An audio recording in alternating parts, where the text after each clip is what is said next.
Lovely welcome to this next transmission of Chinkies this week with the 20th Chinky. And the 20th Chinky is really special because it's about presence. What's the Siddhi, and about in the shadow superficiality. What is a state when you are kind of only in the head? So let's jump right into this exciting Chinky transmission, while I'm reading, like as always, from the book extracts and go deeper into the 20th Chinky. The partner of the 20th Chinky is the 34th Chinky. I put the details here. It's the shadow of force, when you force yourself. It's the gift of... What's the gift again? That's a good question. It's the Siddhi of Majesty and the gift of strength. That's it. So many Chinkies, so it doesn't matter how long you did the transmission. If you are not Richard Rudd, probably you always find something where you forget like some of the keynotes, whatever. So this is about the brain stem. The psychology is the medulla. It's like in the brain something. I will also put a picture so you know exactly where this is, the brain stem. And this is also like a lot of the other Chinkies I had in the previous weeks, in the Codon ring of life and death, with a lot of different heavy hitters, and it's really about life and death. So let's jump right into the shadow of the 20s, superficiality. The insect revolution.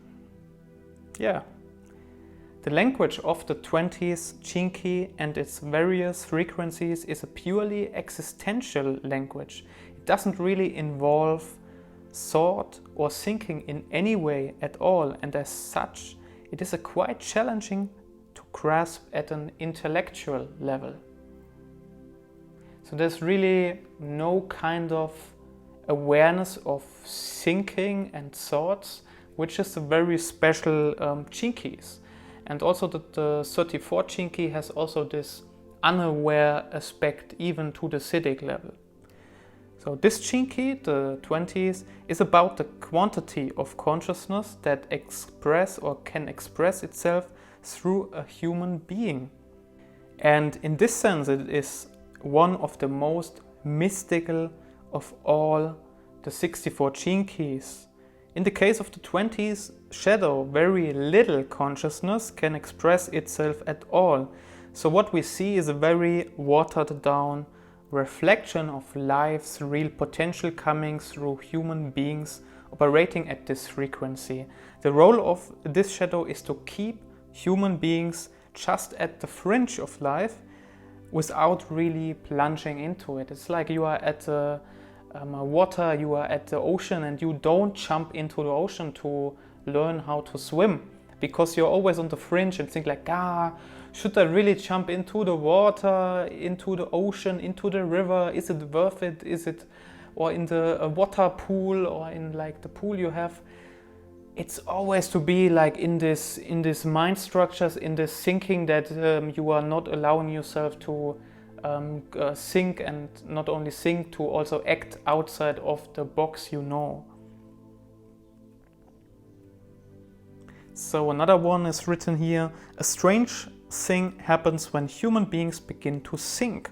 It appears that we leave the present moment, and this illusion occurs because the mind can only think in a linear fashion, placing every object of thought in a temporal framework. This is the trade-off of this incredible ability of the mind. For all its genius, it is limited to thinking within the domains of a false reality called time. This is also like this matrix time, linear thinking illusion we have. To the extent that you are dominated by your thinking, consciousness is embedded from functioning fully. This is what we refer to in this Chinky as superficiality. To live superficially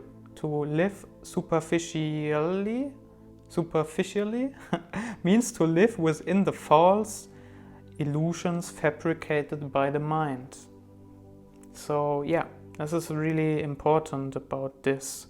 The evolution of the human brain has changed the face of our planet, particularly over the past 100 years. And though we sometimes like to complain about the state of the world, this transformation has for the most part been hugely beneficial. The interesting thing about human beings is that we are a mixture of ancient instinctive animal awareness, then our current rational mental awareness, and the future holistic spiritual awareness that is about to come fully online. So we are integrating all of these different awarenesses we have into this holistic view, and this is this very crazy time we live in, where we have this ancient awareness, we have this mental awareness, and it comes into this spiritual holistic awareness.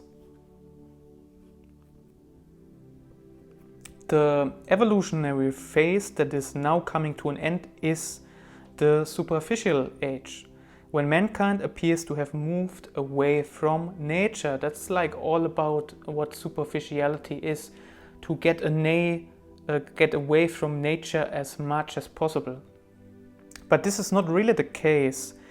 Despite the fact that we are now dominated by an awareness that cannot exist in the present moment, we still live in the present moment. Whether we like it or not, that's just a fact.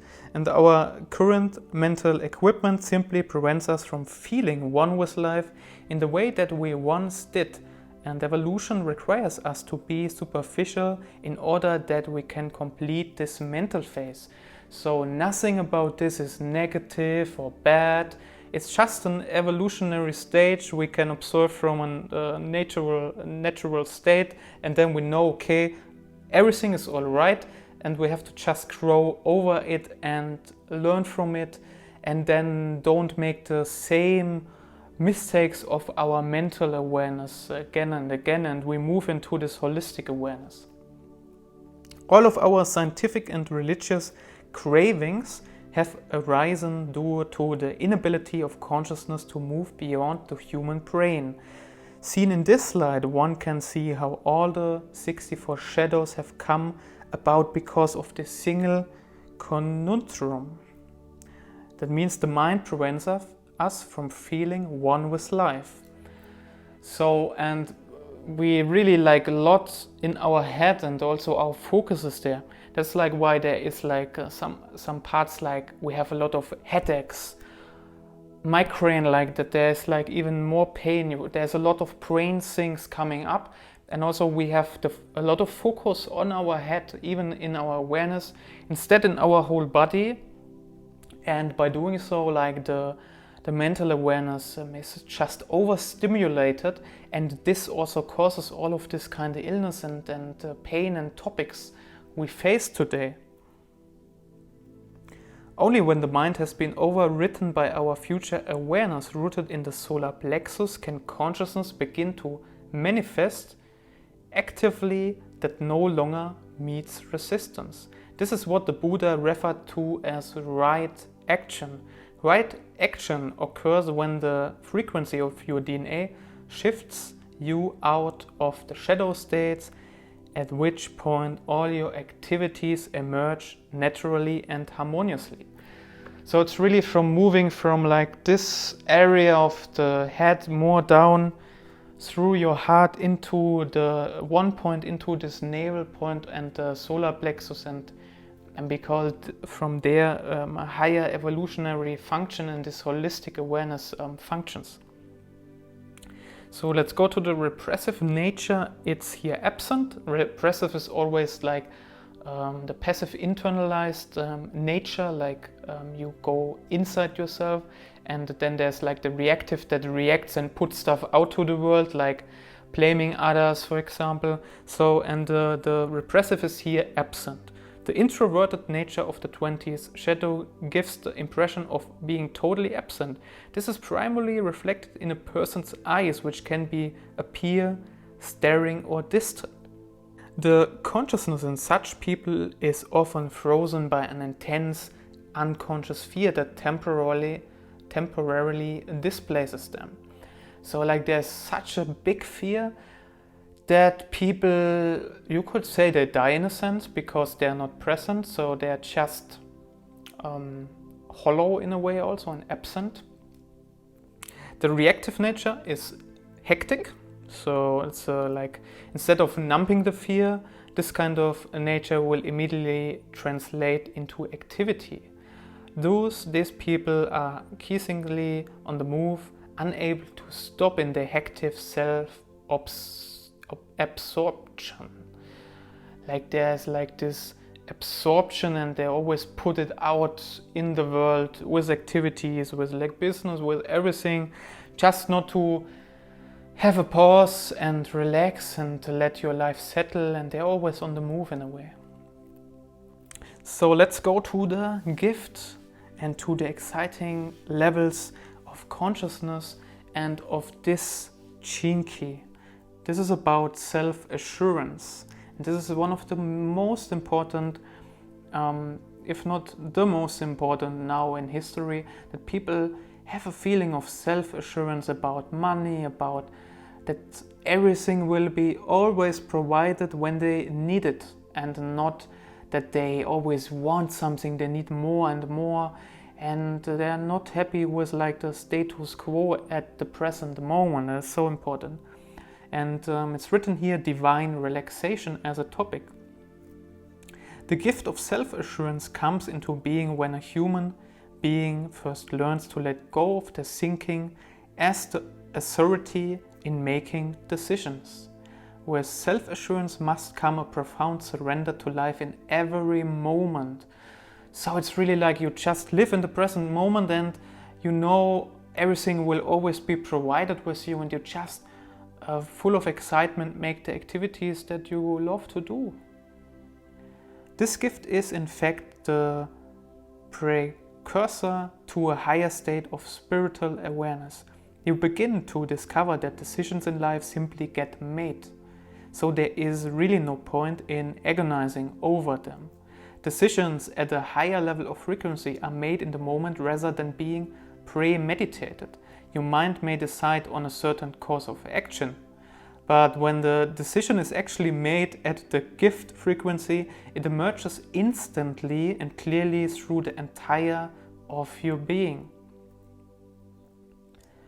For a child to grow up truly self-assured, you need to model altruism like the love to you and the next, which is the 27th Chinki, the gift, while remaining detached, the 42 Chinki, the gift, and encourage invention, the 24th Chinki, innovation, the 3rd Chinki, and above all, simplicity, the 23rd Siddhi, Chinki and gift. And these are like all of the Chinkis of the Codon ring of life and death. And you can see how, in this example, how they interact to have a nice parenting for your children, to embody like this, and by modeling and embodying this, the kids also and the children also have this self-assured embodiment of themselves.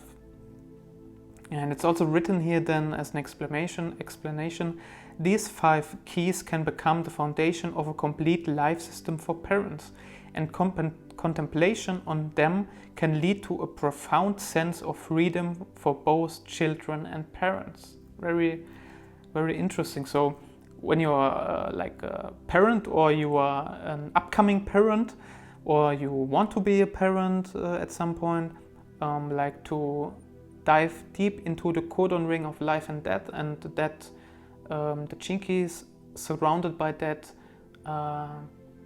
empower and guide you towards being like the best version of yourself in parenting. And that's what parenting is all about, to embody and to lead as an example. So every child has their own natural strength that emerges organically as they develop, as long as they are given the right loving environment through their parents and peers. The ultimate loving environment for a child is to be surrounded by self-assured adults. and they can feel that when they are around self-assured adults. I know it's like that. Why should I know? I don't know. Maybe you can give me an answer to that. Alright, next here. Self-assurance marks the end of the human tendency to worry about life. That's also a big factor, like the playfulness. It also carries a certain sense of humor within it. Also, it is really an inner sense of humor or a sense of lightness about light. Like lightness is also the 30s chinky, you just, instead of like this desires, you have a lightness in life. And this chinky, very short notice, like the 55 chinky, freedom, victimization, freedom, is triggering this 20s chinky.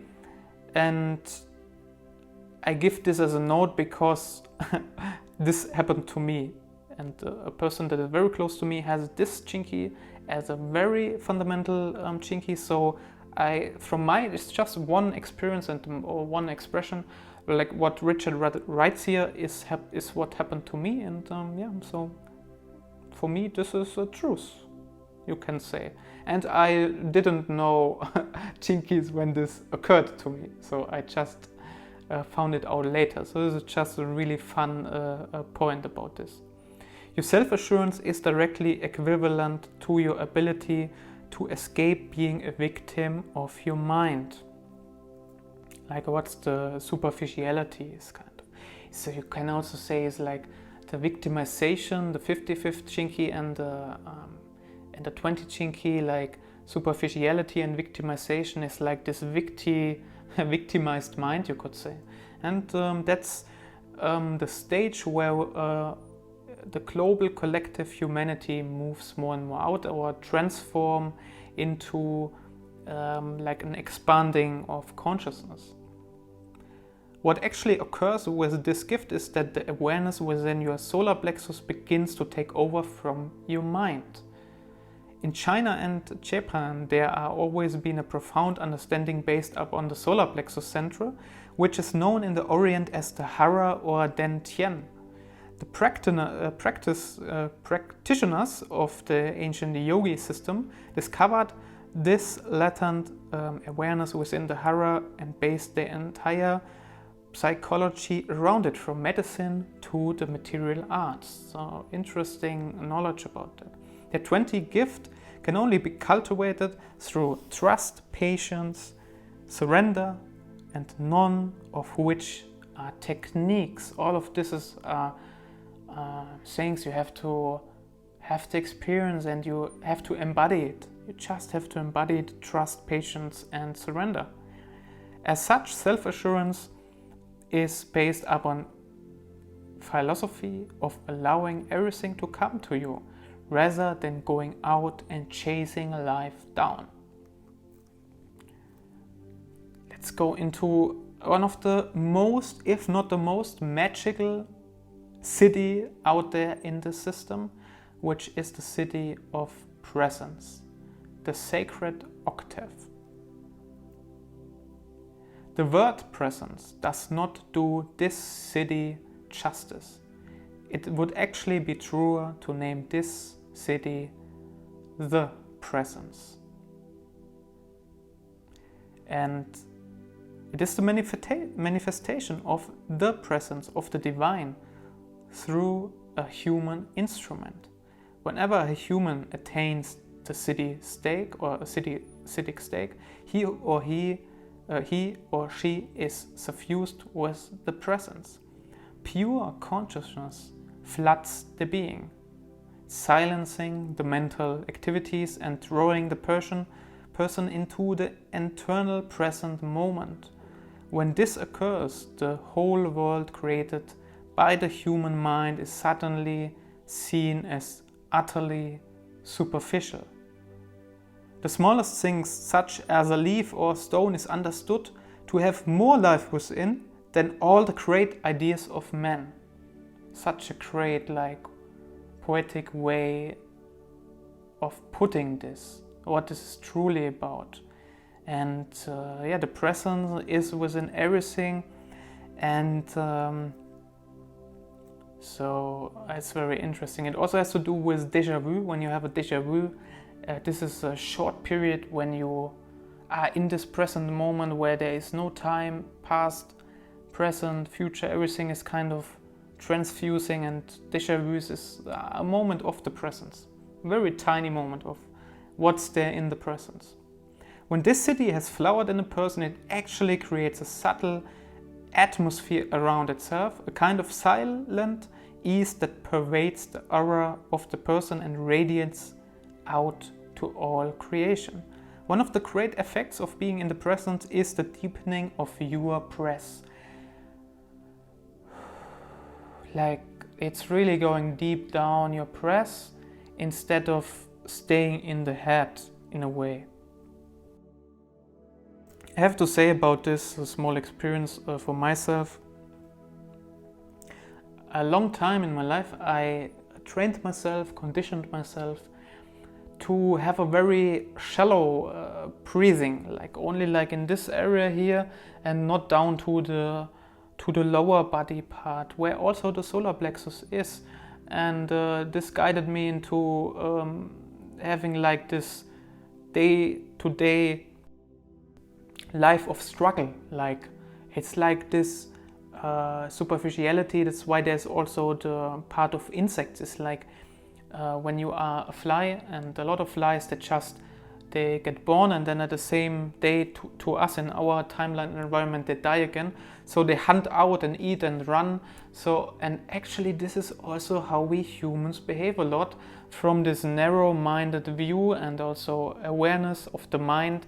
We run out, we are battered into the fear, and as soon as we move into someone that embodies the presence, our own awareness also settles down, and the more and more we are in our solar plexus, in our belly button and in our navel point kind of, and or the one point, and we have the deep breath, and yeah, so that's something I also experienced, to be around masters, you could say, masters and sages that guided me to be also more into my self-assurance. To a person immersed in the presence, absolutely nothing matters. Thoughts are irrelevant and suffering no longer exists because the mind has been cut at the root. There's nothing to say that is not superficial. Only silence can even approach the truth. Very deep knowledge. Nothing to say about this, I guess. Through the mutation that takes place in the solar plexus, the 20th siddhi will finally allow humanity to be at ease with our world. And this is also a lot about the 7 sacred bodies of humanity, which is in the 22nd Chinki, if you want to dive deeper into this.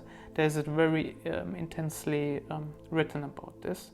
To shortly go into it, is like the 7 bodies is like the physical body, then the physical, then the astral, more emotional body, then the mental awareness, mental body, then the causal body, which is kind of the soul part, you could say, of our soul, then the Buddhic body, which is the higher octave of the astral layer of the body, like a higher evolution, and the atmic body, which is a higher octave of like the mental one, and higher evolutionary one, and the monadic, which is then like even higher, and then there's even logoic. And logoic is the one that is kind of, you could say, in the presence. That's why it's like also written here. Because there is no individuality in a sense how we know it. It's like really this oneness, this allness of a presence. Through the mutation that takes place in the solar plexus, the 20th siddhi will finally allow humanity to be at ease with our world. In Eastern cultures, the primal sound at the heart of the world is known through the symbol of the Omkar, whose sound is Aum. We know it a lot like Om, so like this Om sound, like we have like this primal sound, like in a sense. When the 20th Siddhi dawns, this is the sound that is heard. A soundless sound connecting all life, suffusing all creation and bringing everything back into its pure existential reality. So thank you a lot for going deep with me together in this and contemplating this 20th Chinky, which is amazing. And yeah, see if like the Oms resonate to you and whether they help you in your life. Like sometimes I use it. It's very nice to just yeah, sometimes like do some Oms regularly, like have some frequency higher ring inside yourself. And that's a small technical tip, tool tip you can use in your daily life. Don't be yeah, don't be afraid of use something like this. It's really nice and practical.